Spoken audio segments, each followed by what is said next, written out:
Pasta 2. 2. Segredos e mentiras. O príncipe das trevas montava seu cavalo arisco, com a capa negra voando atrás de si, um aro dourado prendendo os cabelos louros, o rosto belo e frio com a ira da batalha e o braço dele parecia uma berinjela. Clary murmurou para si mesma, exasperada. O desenho não estava dando certo. Com um suspiro, ela arrancou mais uma folha do bloco, amassou e atirou contra a parede laranja do quarto. O chão já estava cheio de bolinhas de papel, um sinal claro de que a criatividade não estava circulando da maneira que ela esperava. Ela desejou pela 1000ª vez ser um pouquinho mais como a mãe. Tudo que Jocelyn Frey desenhava, pintava ou esboçava era lindo, e parecia ter sido feito sem grandes esforços. Clary tirou os fones de ouvido, interrompendo no meio a música Stepping Razor, e esfregou as têmporas doloridas. Foi só então que ela percebeu que o som alto e agudo do toque do telefone estava ecoando no apartamento e, jogando o bloco de desenhos na cama, se levantou de um pulo e correu para a sala, onde o telefone vermelho antiquado ficava sobre uma mesa próxima à porta da frente. Quem fala é Clarissa Frey? A voz do outro lado da linha soava familiar, embora não fosse imediatamente identificável. Clary enrolou o fio do telefone no dedo de forma nervosa. Sim? Olá, eu sou um dos encrenqueiros que carregava facas que você conheceu ontem à noite no Pandemônio. Acho que não causei uma boa primeira impressão e gostaria que você me desse uma chance de compensar por... Simon! Clary afastou o telefone da orelha enquanto ele começava a rir. Não tem a menor graça. Claro que tem. Você só não está captando o humor. Idiota. Clary suspirou apoiando-se contra a parede. Você não estaria achando tão engraçado se estivesse aqui quando eu cheguei ontem à noite. Por que não? Minha mãe, ela não gostou nem um pouco do nosso atraso. Deu um ataque, foi péssimo. O quê?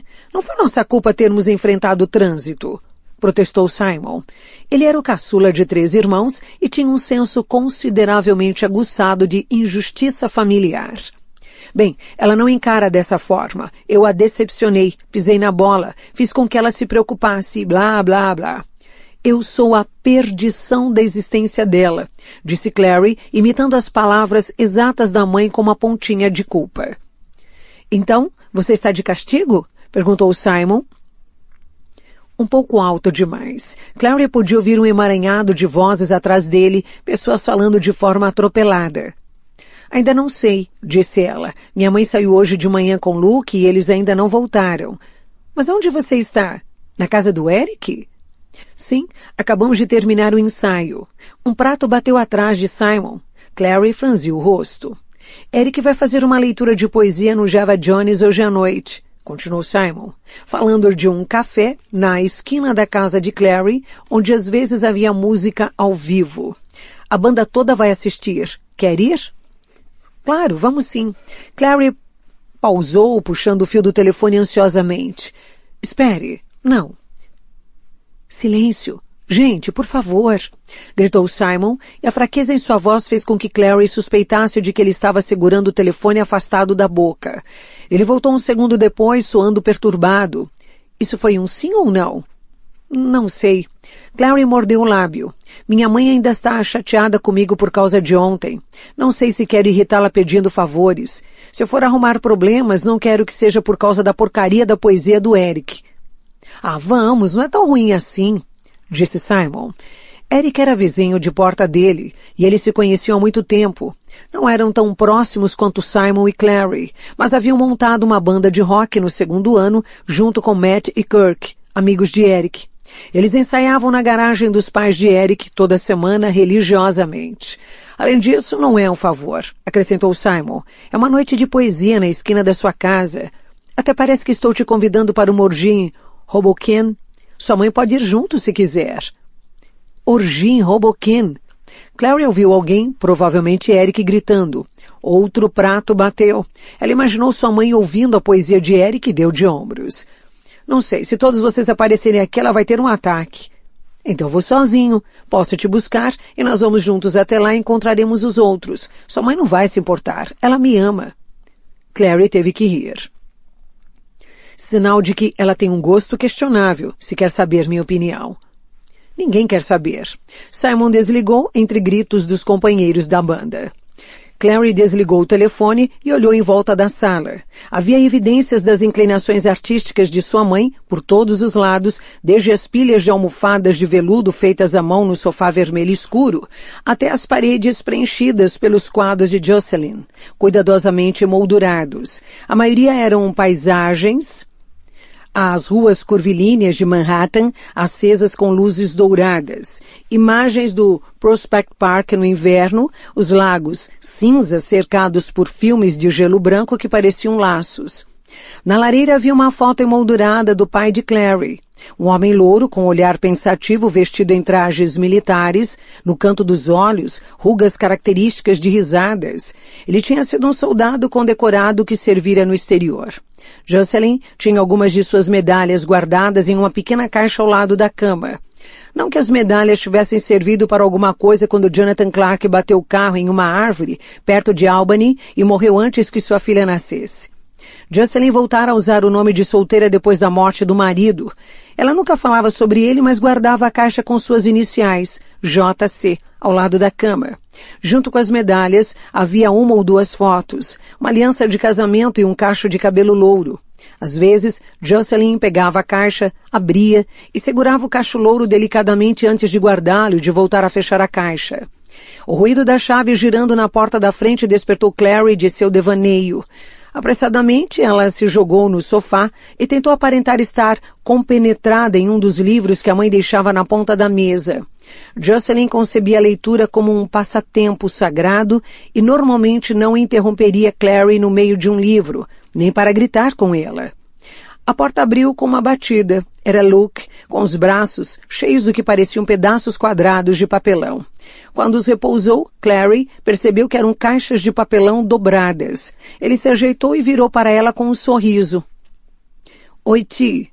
Oi, Luke, disse ela. Ele havia pedido para que ela parasse de chamá-lo de tio Luke há mais ou menos um ano, alegando que o fazia sentir velho e também fazia com que se lembrasse da cabana do tio Tom.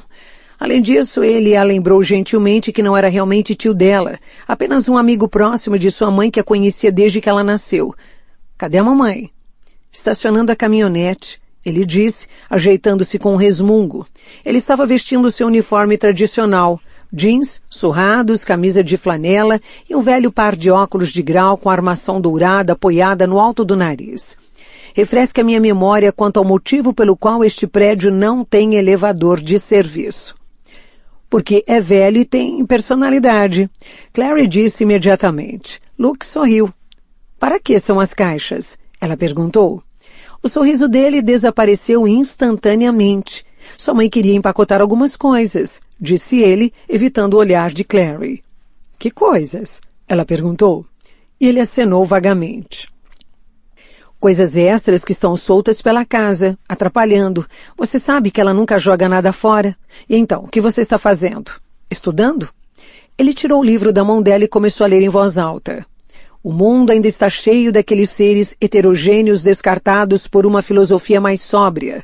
Fadas e duendes, espíritos e demônios, ainda andam por aí. Ele abaixou o livro e olhou por cima dos óculos para ela. Isso é para a escola? O ramo de ouro? Não, as aulas só começam daqui a algumas semanas. Clary pegou o livro de volta. É da minha mãe. Já imaginava. Ela o colocou de volta na mesa. Luke. Hã? Com o livro já esquecido, ele estava mexendo na caixa de ferramentas ao lado do aquecedor. Ah, aqui está. E ele pegou uma pistola de plástico laranja e olhou para ela com grande satisfação. O que você faria se visse alguma coisa que mais ninguém pudesse ver? A pistola caiu da mão de Luke no aquecedor. Ele se ajoelhou para pegá-la, sem olhar para Clary. Como se eu fosse a única testemunha de um crime? É desse tipo de coisa que você está falando? Não, quero dizer se houvesse outras pessoas por aí, mas você fosse o único que conseguisse enxergar alguma coisa, como se fossem invisíveis a todos, menos a você. Ele hesitou, ainda ajoelhado, a pistola dentada firme em punho. Sei que parece loucura, disse Clary, de forma nervosa, mas... Ele virou-se para ela. Os olhos, extremamente azuis atrás dos óculos, encaravam-na com um olhar de profunda afeição. Clary, você é uma artista, assim como a sua mãe. Isso significa que vê o mundo de um jeito que as outras pessoas não veem. É seu dom ver a beleza e o horror em coisas ordinárias. Isso não faz de você uma pessoa louca, apenas diferente. Não há nada de errado em ser diferente. Clary abraçou as pernas e apoiou o queixo nos joelhos.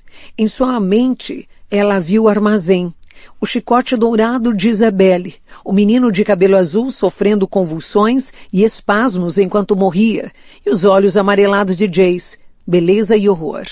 Ela disse, se meu pai tivesse sobrevivido, você acha que ele também teria sido um artista? Luke parecia completamente abalado. Antes que pudesse responder, a porta se abriu e a mãe de Clary entrou na sala. Os saltos das botas ecoando barulhentos ao tocarem o chão de madeira polido. Ela entregou a Luke o molho de chaves do carro e virou-se para encarar a filha.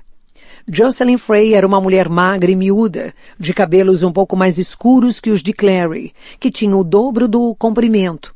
No momento estavam enrolados em um elástico vermelho, presos por uma lapiseira que mantinha o penteado no lugar.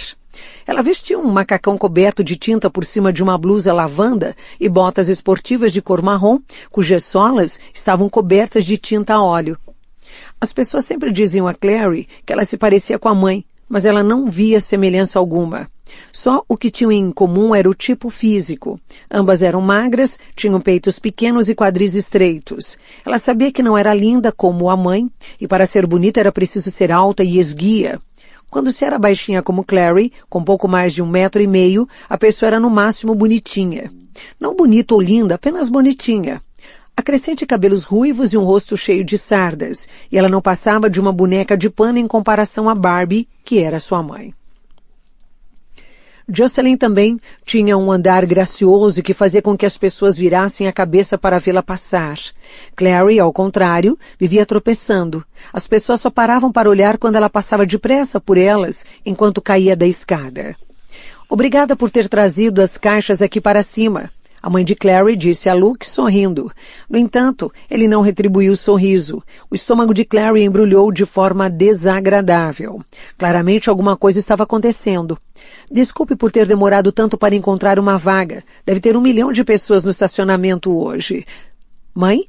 Interrompeu Clary. Para que são essas caixas? Jocelyn mordeu o lábio. Luke olhou para Clary, silenciosamente impelindo Jocelyn a continuar. Com um movimento nervoso de pulso, Jocelyn colocou uma mecha de cabelo atrás da orelha e foi se juntar à filha no sofá. De perto, Clary podia perceber o quão cansada a mãe estava.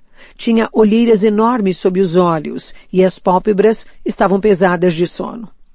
Isso é por causa de ontem à noite? Perguntou Clary. Não, ela respondeu rapidamente e em seguida hesitou. Talvez um pouco. Você não deveria ter feito o que fez ontem à noite. Você sabe muito bem. Eu já pedi desculpas. O que está acontecendo? Se você está me colocando de castigo, coloque logo. Não é isso que estou fazendo, disse a mãe. Eu não estou te colocando de castigo. E ela estava com a voz tensa como um fio. Ela olhou para Luke, que balançou a cabeça. Fale logo, Jocelyn, disse ele. Será que vocês poderiam deixar de falar de mim como se eu não estivesse aqui? Clary disse, irritada. E como assim me contar? Contar o quê? Jocelyn soltou um suspiro. Vamos sair de férias.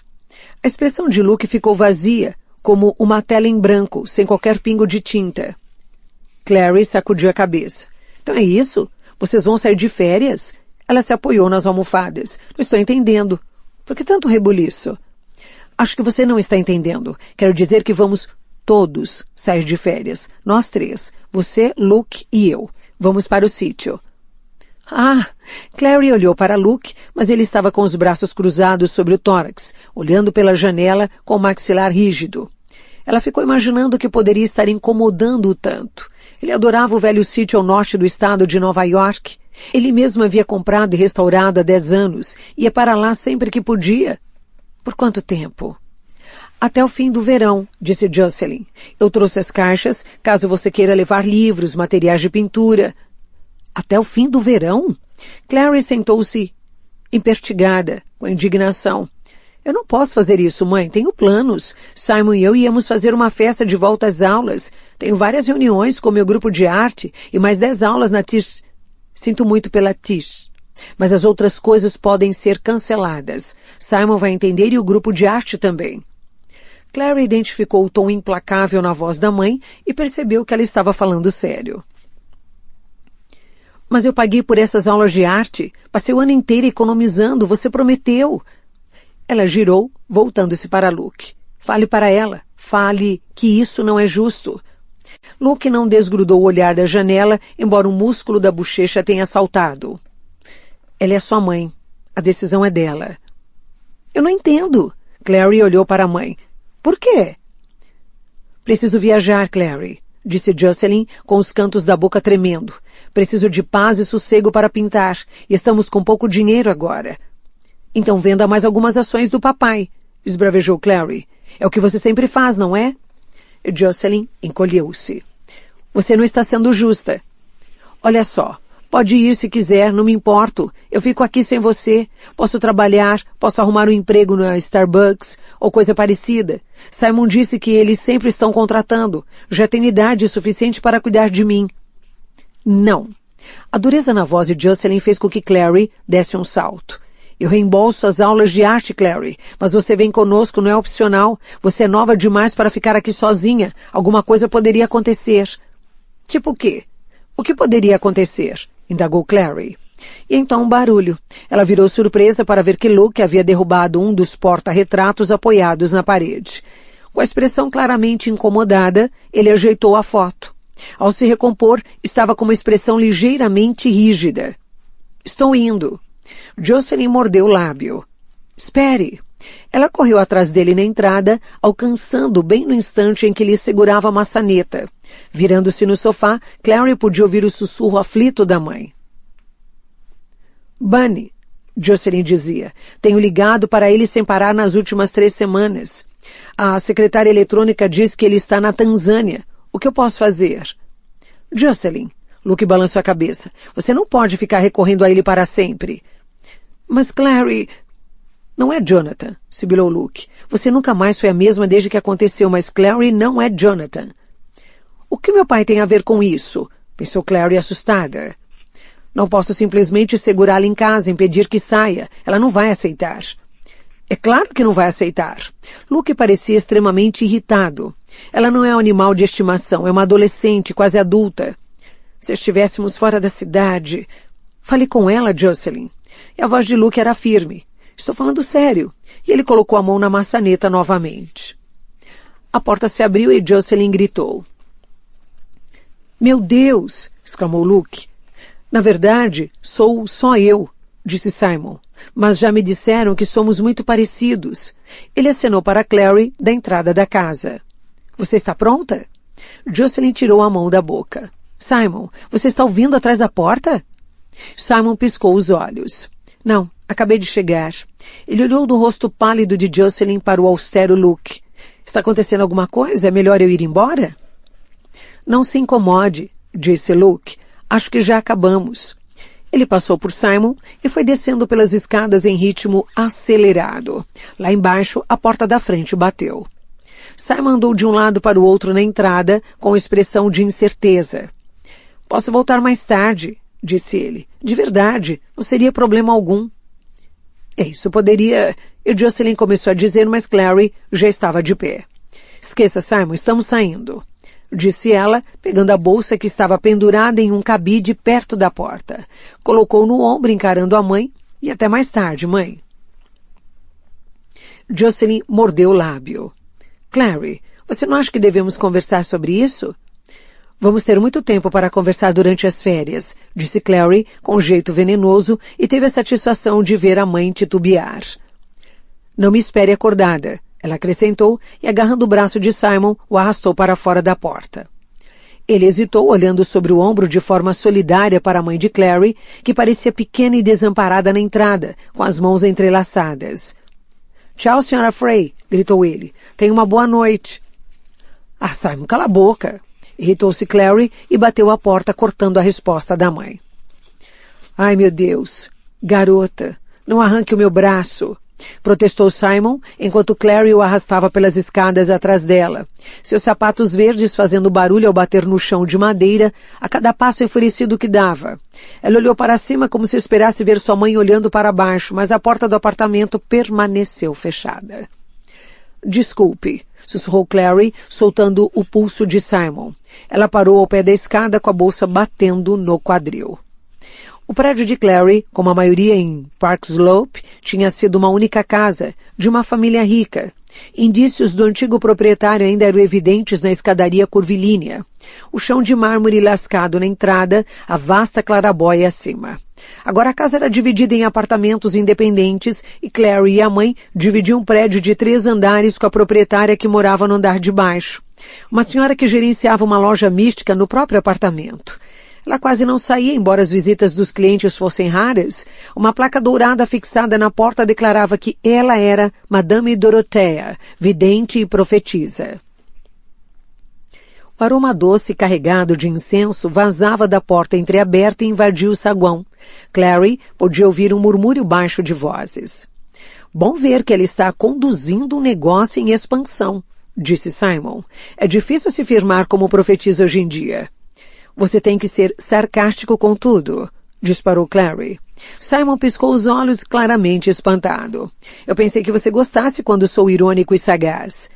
Clary estava prestes a responder quando a porta da Madame Dorothea se abriu completamente e um homem saiu de lá. Ele era alto, bronzeado e tinha os olhos verdes dourados, como os de um gato, e cabelos negros desarrumados. Ele sorriu para Clary, exibindo dentes brancos e afiados.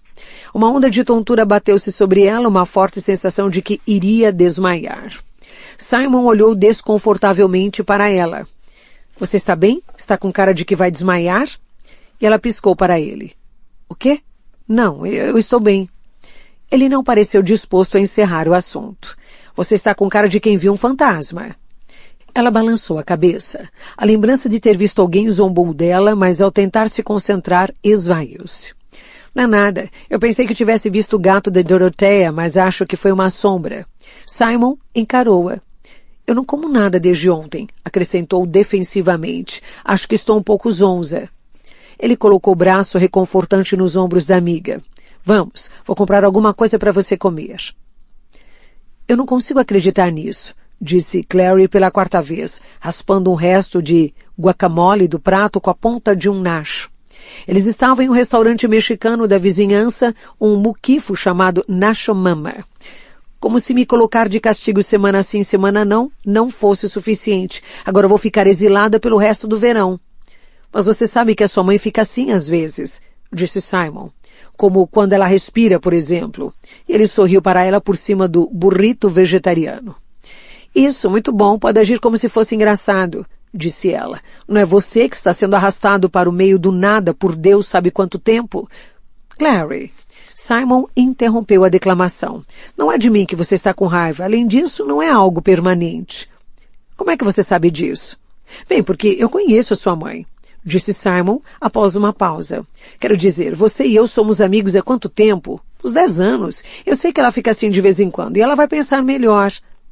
Clary pegou uma pimenta do prato e a mordeu de forma pensativa. Será mesmo? Disse ela. Que você conhece a minha mãe, quero dizer. Às vezes eu fico pensando se alguém no mundo a conhece. Simon piscou os olhos. Agora você me confundiu. Clary respirou fundo para refrescar a boca que estava queimando. Quer dizer, ela nunca fala sobre si mesma. Não sei nada sobre o começo da vida dela, da família, e quase nada sobre como ela conheceu meu pai.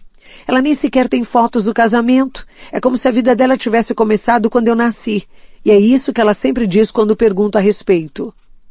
Ah, Simon fez uma careta. Ah, isso é bonito. Não, não é. É estranho. É estranho eu não saber nada sobre os meus avós. Quer dizer, eu sei que os pais do meu pai não eram muito legais com ela, mas será que foram tão ruins assim? Que tipo de gente não quer conhecer a própria neta? Talvez ela os odeie.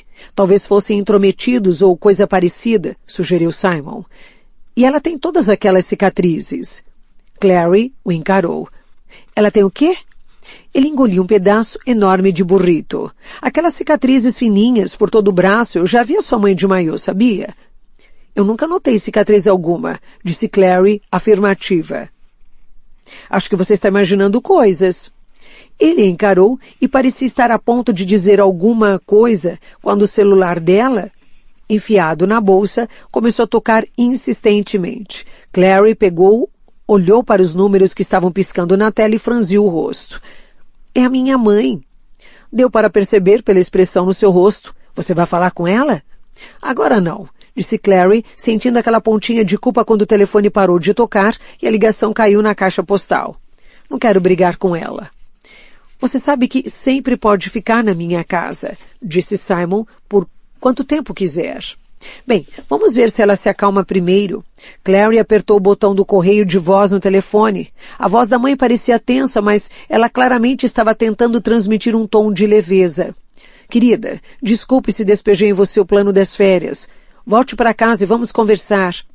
Clary desligou o celular antes que a mensagem fosse concluída, sentindo-se ainda mais culpada e ao mesmo tempo com raiva. Ela quer conversar a respeito. Você quer conversar com ela?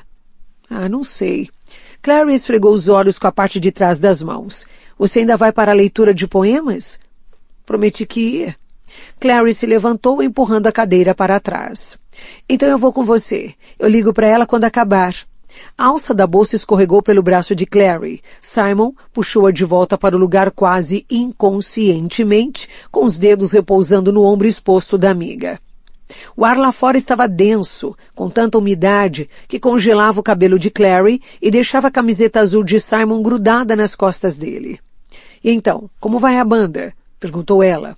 Alguma coisa nova? Ouvi muitos gritos ao fundo quando falei com você mais cedo. O rosto de Simon se iluminou. As coisas estão ótimas, disse ele. Matt diz que conhece alguém que pode nos arrumar um show no Bar Scrap.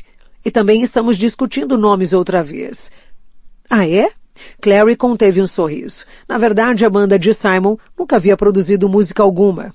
Eles passavam boa parte do tempo sentados na sala de Simon, brigando a respeito de possíveis nomes e logotipos para a banda. Às vezes ela ficava imaginando se alguém deles, ou algum deles, realmente sabia tocar algum instrumento. Quais são as opções? Estamos escolhendo entre Conspiração dos Vegetais Marítimos e Rock Solid Panda. Clary sacudiu a cabeça. Ambos são péssimos. Eric sugeriu crise na cadeira de grama. Talvez o Eric devesse se dedicar aos esportes. Mas aí teríamos que arrumar um novo baterista. Ah, é isso que o Eric faz? Eu achei que ele desse dinheiro para vocês e saísse por aí dizendo para as garotas da escola que ele fazia parte de uma banda para impressioná-las. De jeito nenhum. Simon disse com toda leveza. Ele virou a página, arrumou uma namorada e estão juntos há 3 meses. Praticamente casados, disse Clary, desviando-se de um casal que empurrava um carrinho de bebê no caminho. Uma garotinha com presilhas de plástico amarelas no cabelo, que segurava com toda a força uma boneca com asas azuis. Com um canto do olho, Clary pensou ter visto as asas baterem, e ela virou a cabeça apressadamente. O que significa que eu sou o único integrante da banda a não ter namorada. O que você sabe é o único objetivo de ter-se uma banda, arrumar garotas. Eu achei que fosse a música. Um homem com uma bengala cruzou o caminho dela, caminhando em direção a Berkeley Street. Ela desviou o olhar, temerosa de que, se olhasse para alguém por tempo demais, a pessoa criaria asas, braços extras ou grandes línguas aforquilhadas como cobras. Quem se importa se você tem uma namorada ou não?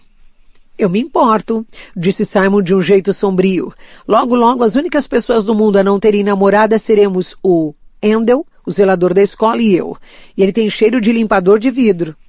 Ou pelo menos você sabe que ele ainda está disponível. Simon olhou para ela. Não teve graça, Frey. Tem sempre a Sheila Tanga Barbarino, sugeriu. Clary havia sentado atrás dela na aula de matemática durante todo o primeiro ano do ensino médio. Toda vez que Sheila derrubava o lápis, coisa que acontecia com frequência, Clary era agraciada com a visão da roupa íntima de Sheila levantando-se sobre a cintura da sua calça super baixa. Ela que Eric está namorando há 3 meses, disse Simon. Enquanto isso, o conselho dele foi para que eu simplesmente decidisse quem é a garota mais gostosa e a convidasse para sair no primeiro dia de aula. Eric é um porco machista, disse Clary, repentinamente não querendo saber quem era a garota mais gostosa da escola na opinião de Simon. Talvez vocês devessem chamar a banda de Porcos Machistas. Tem sonoridade, disse Simon, sem se incomodar. Clary fez uma careta para ele, sua bolsa vibrava enquanto o telefone brilhava. Ela o pegou no bolso da frente. É a sua mãe outra vez? Perguntou ele. Clary assentiu. Ela podia imaginar a mãe pequena e sozinha na entrada do apartamento. Um sentimento de culpa se espalhou em seu peito. Ela olhou para Simon, que a observava com uma expressão sombria de preocupação. Naquele rosto tão familiar. Ela poderia desenhá-lo até dormindo. Clary pensou sobre as semanas solitárias que passaria sem ele e colocou o telefone de volta na bolsa. Vamos, disse ela. Vamos nos atrasar para a apresentação.